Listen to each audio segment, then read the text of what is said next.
कल जो प्रसंग था श्वेत दीप वासी कुछ भाव शेष रह गया था, उनको निवेदन करके आगे बढ़ेंगे। श्वेत दीप वासी सदारूप के उपासी गए नारद विलासी उपदेश आशा लागी है।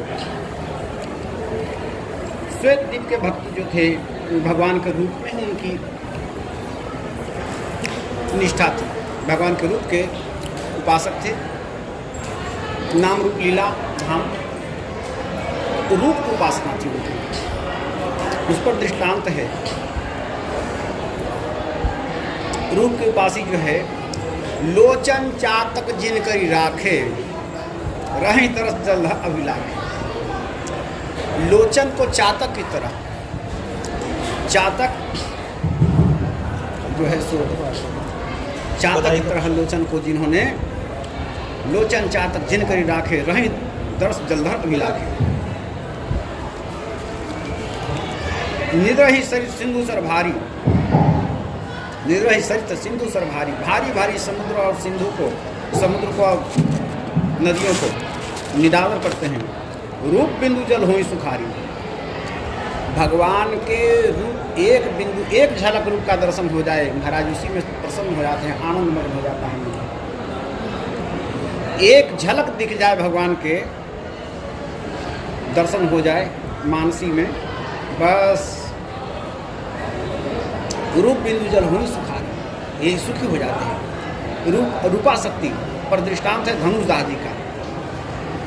एक रूप में आसक्ति थी, उनको रूप रसिक थे धनुषदास जी।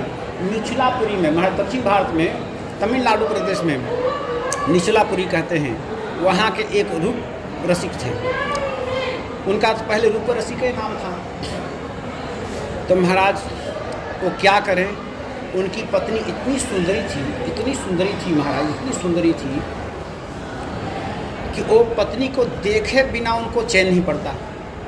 देखते ही रहते थे, पत्नी को देखते रहते, हमेशा निगारते रहते पत्नी को। बाजार चलती, जब बाजार जब चलते तो छाता लगा करके और पत्नी को उल्टा देखते हुए, उनके रूप देखते हुए पीछे पीछे चलते थे। छाता लगाए हुए उनके रूप खराब ना हो जाए, धूप लगने से कुछ बिगड़ न जाए, इतना रूप रसिक थे महाराज। अब देखने वाला भीड़ लग जाए रोड पर, सड़क पर भीड़ लगी, देखो कैसा पागल है, देखो पत्नी को देखते उल्टा चल रहा, कहीं गड्ढा में गिर जाए, धक्का लग जाए, क्या हो जाए, कुछ नहीं। तो उसी में महाराज ऐसे जब निकलते तो रोड पर पूरा भीड़ लग जाता है महाराज देखने के लिए।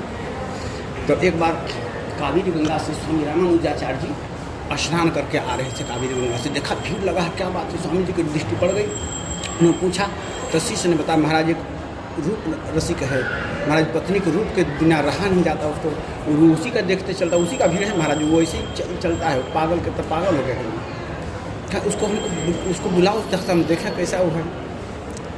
महात्मा तो महात्मा होते हैं, त्यागु होते हैं, कहीं तो उसको बुला सकते हो कि हाँ महाराज बुला देंगे। गया बुला करके कि तुम ऐसा क्यों करते हो, ये क्या करें महाराज, हमको रहा नहीं जाता है, हमको रहा नहीं जाता है। इतना सुंदरी कि हमको उसको रूप देखा ही नहीं, छोड़ा ही नहीं जाता है। बोले स्वामी रामानुजाचार्य जी बोले कि उससे ही बढ़िया रूप का दर्शन कराएं, तो कि हमारे दर्शन करा दीजिए, हमको दर्शन करा दीजिए। कि बैठे अपने आसन से उठ कर वहीं बैठा देंगे, बैठो तुम। गए और भगवान से प्रार्थना के, शरण भगवान से प्रार्थना के, हे प्रभु आपके ही नगर निवासी है और ऐसे मुँह में पगा हुआ है, प्रभु आप अपने नगर निवासी पर कृपा कीजिए। स्वामी जी, स्वामी रामानुजाचार्य जी रंगनाथ भगवान से प्रार्थना करके आए। अब महाराज तो भगवान की सुंदरता को तो करोड़ों करोड़ों कामदेवों को भी सुंदर उनके सामने कुछ भी नहीं है। भगवान तो परम सुंदर है ही हैं। और उसके बाद में स्वामी रामानुजाचार्य जो प्रार्थना किया भगवान से, महाराज इतना सुंदर भगवान रूप का दर्शन कराए उसको। गए लिया करके, चलो लिया करके गए, भगवान का रूप ऐसा देखा तुम्हें हो जाई। महाराज जो देखा बस उन्हीं का हो गया, फिर तो उनका रूप तिरोहित ही नहीं होता। महाराज इनको रंग भगवान का रूप का दर्शन जो किया तो उसकी पत्नी सांसारी रूप का तो तिरोहित हो गया महाराज, तो सब भूल गया महाराज, भूल गया। अब तो रोज दर्शन के लिए आने लगा, लालायित हो गया। जैसे कनक बिहारी हम लोग दर्शन के लिए आते हैं, महाराज जो नित्य दर्शन के लिए आने लगा। और घंटा घंटा भर दर्शन करता, भरत होठ छोड़ता ही नहीं था दर्शन करना। और फिर स्वामी जी से चरणों में प्रार्थना किया, प्रभु अब हमको अपने से दूर मत रखिए। उसको दीक्षा शरणागत ब्रह्म संबंध करा दिया उनका, भगवान की शरणागति हो गई और उसका नाम रखे धनुष दास। धनुष दास उसका नाम रखे। वही रूप रसिक जो था धनुष दास, इनका नाम हुआ। पुनः दूसरा दृष्टांत रूपाशक्ति पर। एक फकीर और राजकुमार का दृष्टांत है।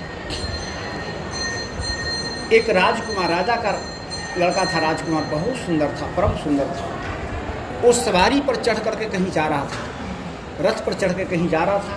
आई फकीर ने देख लिया उसके रूप को। अब देखा तो उसके रथ के पीछे पीछे लग गए। हाँ, इतना सुंदर लड़का था, वो उसी को रूप के पागल हो गया वो फकीर। उसी को देखते रहे, उसको छोड़े ही नहीं। वो रथ से उतर के जाते उसके पीछे पीछे चला। सब द्वारपाल वगैरह सब माना करे, घुस गया, जबरदस्ती घुस गया उसी में। कह रुको रुको रुको, कुछ नहीं रुका। कहा कि नहीं, हम नहीं रुकेंगे। अब चला गया फकीर उसी के। राजकुमार से कहा क्या, राजकुमार ही बहुत समझाया, मना किया, नहीं माना। वहीं पर बैठ जाए, जहाँ राजकुमार बैठे वहीं बैठ जाए। राजकुमार को किस चिड़ हो गया, गुस्से में राजकुमार ही बहुत मार पिटाई कर दिया उसको, फकीर को मारा, घाव भी लग गया। वो जाकर राजा से शिकायत किया, महाराज हमको ऐसे ऐसे मारे। उन्होंने जब पता चला, द्वारपालों ने कहा महाराज ये तो गजब पागल है, उनका राजकुमार के मुख ही देखते रहता है, हटता ही नहीं है वहाँ से। राजकुमार के महल में घुस गया। कहा कि तुम ऐसा क्यों करते हो? कहा कि महाराज उनका रूप देखे तो हमको उनके रूप छोड़ा ही नहीं जाता है बिना देखे। उनके रूप के सामने हमको सब फीका लगता है। जान गए कि रूप रसिक है महाराज। इनको कहे कि को घाव हो गया, मारा था राजकुमार, मारा था तो घाव हो गया। अब देख कर दया आ गया राजकुमार को। न्याय प्रिय राजा थे, कहे भाई अब बेचारा इसको रूप का दर्शन का चस्का लगा है तो क्या करे। राजा कहा कि देखो इसके तुम मारे हो, घाव हो गया इसको, बेचारा तुम्हारा रूप का दर्शन कर करके, जैसे भगवान के रूप के दर्शन करके पागल हो जाता है आदमी, तुम्हारा रूप के रसिक है ये। अब तुम इसको पिटाई कर दिया ऊपर से। अब तुमको दंड दिया जाता है कि इसके घाव जब तक ठीक न हो जाए तब इसकी तुम्हारी सेवा करनी पड़ेगी। राजकुमार को कहा राजा ने, इसका घाव जब तक ठीक न हो जाए तब तक तुम्हारी सेवा करने पड़ेगा। राजा के आदेश होगा तो राजकुमार सेवा में लग गया, उसको फकीर की सेवा में लग गया। और महाराज वैद्य से उपचार कर, राजकीय वैद्य उपचार कर रहे हैं, बढ़िया से बढ़िया दवा दे रहे हैं, लेकिन वो जैसे घाव भर जाता है तो ऐसे खोद देता है, अपने से खोद लेता है, नाखून से विद्युत कर देता है कि घाव ठीक ना हो। राजा का, राजकुमार का ठीक हो जाए तो घर चले जाएंगे, हमको भगा देगा यहाँ से, तो रूप देखने को मिलेगा नहीं। वो घाव नोच देता है महाराज। वो वैद्यराज भी हैरान हो गया कि आखिर इतना बढ़िया से बढ़िया औषधि कर रहा हो फिर भी क्यों नहीं ठीक हो रहा है। पूछा, उसी से पूछा, कहा कि महाराज यदि हम घाव हमारा ठीक हो जाएगा तो हमको तो यहाँ से छुट्टी मिल जाएगी, फिर रूप हमको तिरोहित हो जाएगा। महाराज वो बता दिया, फकीर सच्चा था, कह दिया कि महाराज हम इनके रूप को छोड़ना नहीं चाहते हैं। महाराज कहे तुम कोई बात नहीं, औषधि से घाव ठीक हो जाने दो, तुमको जब तक इच्छा करे तब तक इनके पास बने रहो। राजा ने आदेश कर दिया, जब तक इच्छा रहे तुम यहीं बने रहो, घाव ठीक हो जाने दो। तब वो निश्चिंत हो गया। ऐसे ही यहाँ श्वेत द्वीप के वासी सदा रूप के उपासी, भगवान के रूप को उपासना थी इनकी। गए नारद विलासी जो कौतुकी नारद जी वहाँ गए थे। एक कथा हो गई थी कल के बैठक में, केवल एक दृष्टांत रह गया था। और पुनः यहाँ आरती समय, जो दूसरी कविता में आप लोगों ने सुना, आरती के समय चलो आगे देखो रहे ना परे को भाओ, भक्ति करी लेखो गए दीप हरि गाइए। आयो एक जन धाये आरती समय बिहाए, खींच लिए प्राण फिरी बधुया की आइए। आयो एक जन, एक भक्त आया, धाय दौड़ता हुआ आया, विलम्ब हो गया था, दौड़ता हुआ आया। आरती समय बिहाए, आरती का समय जो था वो अनवसर हो गया। समय चुके पुनिका पछताहि, समय चुक गया, विलम्ब हो गया, तो खींच लिए प्राण उसके निकल गए। फिर बधू या की आइए, फिर उसकी स्त्री आई, उसके ही प्राणांत हो गया महाराज। ऐसे पुत्र आदि आए, ऐसे ऐसे बहुत आते गए और सबका ही हालत होता गया महाराज। आरती पर लिखते हैं, आरती समय भी है, भगवान की आरती के दर्शन की बड़ी महिमा है। भगवान की आरती सहित मुख के दर्शन मात्र से करोड़ों ब्रह्म हत्याओं और करोड़ों अगम्यागमनों का पापों का नाश हो जाता है। ये प्रमाण और स्कंद पुराण का प्रमाण है। कोट्यो ब्रह्म हत्या श्लोक कह रहे हैं ये स्कंद पुराण में, कोट्यो ब्रह्म हत्या नाम गम्यागमन कोट्यः, करोड़ों ब्रह्म हत्या लगी हो और अगम्यागम कहते हैं उल्टा स्त्रियों का संग भी कोई किया हो महाराज, ऐसा जघन्य पाप भी किया हो, कहते हैं कि दहत्याम लोकमाम त्रेण विष्णु सारात्रिकम मुखम, भगवान के आरती होते समय मुख का दर्शन करे और आरती का दर्शन करे, आरती का जो है थाल का दर्शन करे तो उसे करोड़ों ब्रह्म हत्या अगम्यागम कोट्यः, करोड़ों अगम्यागम किया होगा तो महाराज को जल करके भस्म हो जाता सारा पाप। विनय जी में आरती की महिमा आई है, विनय जी में कहते हैं, हरत सब आरती आरती राम की, दहन दुख दोष निर्मूलनी काम की, सुभग सौरभ धूप दीप बरमालिका, उड़त अघ विहंग सुनी ताल कर तालिका, भक्त हृदय भवन अज्ञानतम हारिणी, विमल विज्ञानमय तेज विस्तारिणी, मोह मद कोह कली कंज हिम जामिनी, मुक्ति की दूतिका देह दूति दामिनी, प्रत जन कुमुदवन इंदु कर जालिका, तुलसी अहिमान मही शेष बहु कालिका। विनय जी ने कहा आरती की महिमा बहुत है महाराज, कहते हैं आहर्त आरती आरती राम की, सब दुख दहन दुख दोष निर्मूल निकाम की, काम अब दुख दोष निर्मूल मूल से नाश हो जाता है महाराज, दहन जला करके भस्म कर देते हैं, सुबह सौरभ धूप दीप बरमालू का, उड़त अघ विहंग, ये पाप रूपी पक्षी उड़ जाते हैं, सुनी ताल कर तालिका, भक्त हृदय भवन अज्ञान तमहारणी, भक्त के हृदय रूपी भवन का अज्ञान रूपी अंधकार का हरण करने वाला है भगवान की आरती।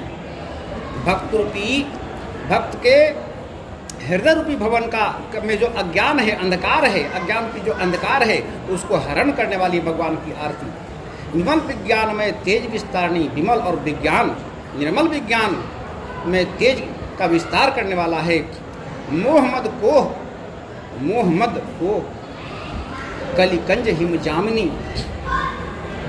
मुक्ति की दूतिका देह दूती दामिनी, प्रतजन कुमुदवन इंदु कर जाल का, बहुत महिमा है महाराज आरती की। आरती की महिमा पर कहते हैं घाटम जी की कथा आती है।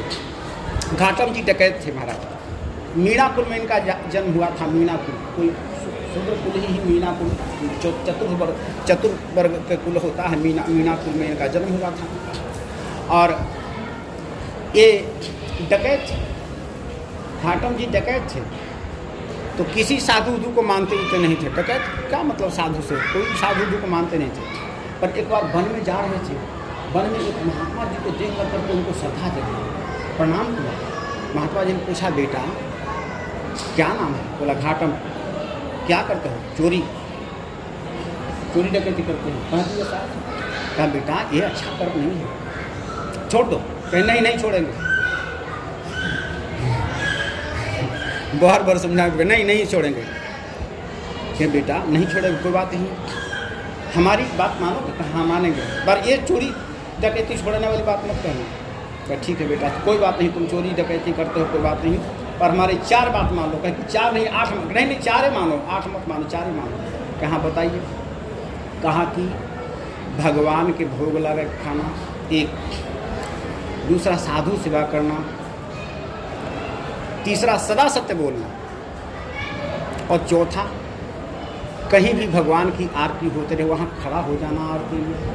ये 4 बात मान लो। कहा ठीक है महाराज, 4 बात और भी एक आध कहिएगा तो मान लेगा चोरी डकैती नहीं छोड़ेंगे। कहा कोई बात नहीं, ये 4 ही मानो, 5 की जरूरत नहीं, 4 ही मानो। सदा सत्य बोलना, भोग लगा के खाना, संत सेवा करना, जहाँ आरती होती रहे वहाँ खड़ा हो जाना। ये 4 बात कही। तो ठीक है, और इस पर विचार करता रहा हमेशा। अब तो आज्ञा हो गई, बैठ जाइए। आज्ञा हो गई, 4 बातें, तो 4 बातों पर बहुत चिंतन करता रहा था और भोग लगा के खाता, संतों की सेवा करता और सत्य बोलता।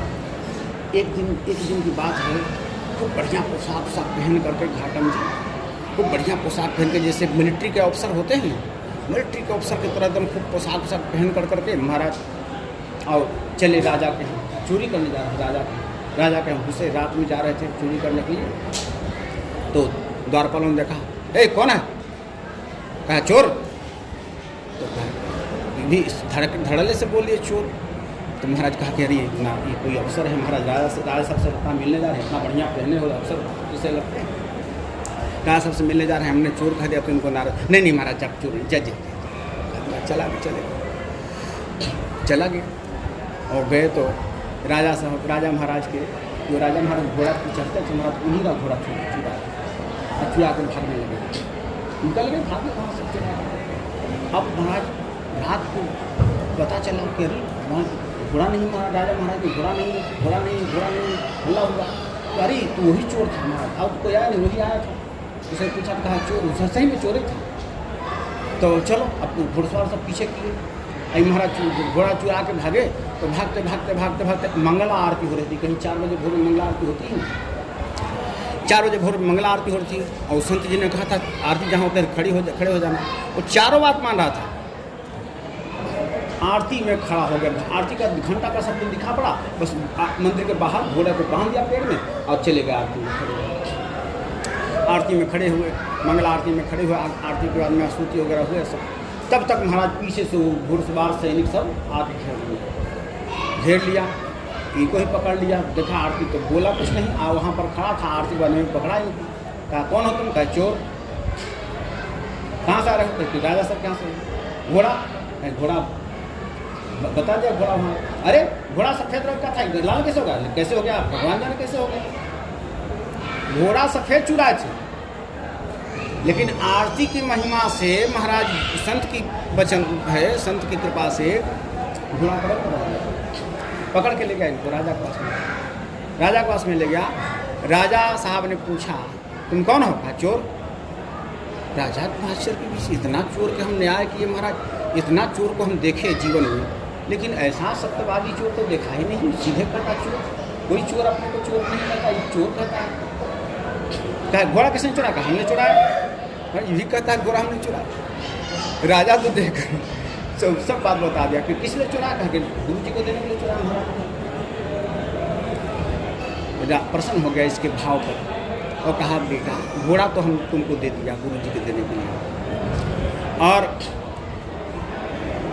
बहुत धन भी दिया, भूमि दिया इनको। राजा प्रसन्न हो गया इसके भाव से। सत्यवादी, सत्य बोलता था।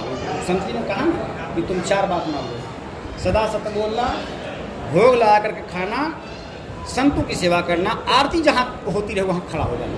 ये 4 बात हमारा मान लो। 4 बात मान लिया था। तो आरती की बड़ी महिमा है महाराज, यहाँ आरती पर चल रही है। तो घाटम जी की और कथा है, लेकिन यहाँ दृष्टांत केवल एक प्रसंग